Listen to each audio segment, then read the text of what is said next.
Helicopter দুর্ঘটনায় মারা গেছেন ইরানের প্রেসিডেন্ট ইব্রাহিম রাইসি ও পররাষ্ট্রমন্ত্রী হোসাইন আমির আবদুল্লাহিয়ান। তাদের শোকে পাথর হয়ে গেছে ইরানিরা। দুর্ঘটনার খবর শোনার সঙ্গে সঙ্গে কান্নার রোল পড়ে যায় ইরানের বাড়িতে বাড়িতে। শোক জানাতে রাতেই পথে বসে যান হাজার হাজার মানুষ। মসজিদে মসজিদে চলে রাতভর প্রার্থনা। তার বেঁচে ফেরার আশায় নারী পুরুষ নির্বিশেষে মসজিদে প্রার্থনায় বসে যান। কেউ তসবিহ, কেউ কোরআন তেলাওয়াত করেন সারা রাত। ইরানিরা বলছেন তাদের আবেগ আর অনুভূতির আরেক নাম প্রেসিডেন্ট ইব্রাহিম রাইসি। তার দুর্ঘটনার খবর শুনে খুবই কষ্ট পেয়েছি। তিনি সবসময় দেশের জন্য ভাবতেন, দেশের মানুষের কথা ভাবতেন।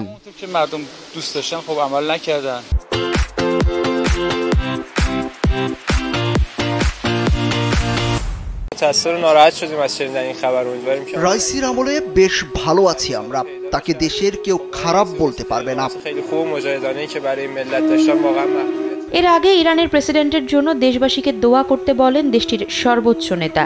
এরপরেই যে যেখানে পেরেছেন প্রার্থনায় বসে যান। কিন্তু বিশেষ অভিযানের পর জানানো হয় দুর্ঘটনা কবলিত এলাকায় কোনো প্রাণের অস্তিত্ব পাওয়া যায়নি। পুড়ে ছাই হয়ে গেছে হেলিকপ্টার। তবে মরদেহ পাওয়া গেছে কিনা তা নিয়ে এখনো কিছু জানা যায়নি।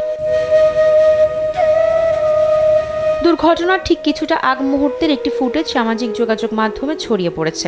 এতে দেখা যায় হেঁটে স্বাভাবিকভাবেই হেলিকপ্টারে উঠেছেন রাইসি। ভেতরে বসে দেখেছেন ওই এলাকায় দুর্যোগে কতটা ক্ষয়ক্ষতি হয়েছে। এর অল্প কিছুক্ষণ পরেই খবর ছড়ায় তাকে বহনকারী হেলিকপ্টারটি বিধ্বস্ত হয়েছে। স্থানীয় গণমাধ্যম জানিয়েছে প্রেসিডেন্ট রাইসি আজারবাইজানের সীমান্তের কাছে কিজ কালাসি ও খোদাফারিন বাঁধ দুটি উদ্বোধন করেন। সেখান থেকে ফিরে তিনি ইরানের উত্তর পশ্চিমে তাবরিজ শহরের দিকে যাচ্ছিলেন। এরপরই দুর্ঘটনার খবর আসে গণমাধ্যমে। সঙ্গে সঙ্গে অভিযানের নামে দেশ বিদেশের শত শত উদ্ধারকারী। তবে বৈরী আবহাওয়ার কারণে বেশ বেগ পেতে হয় দুর্ঘটনা কবলিত হেলিকপ্টার উদ্ধারে।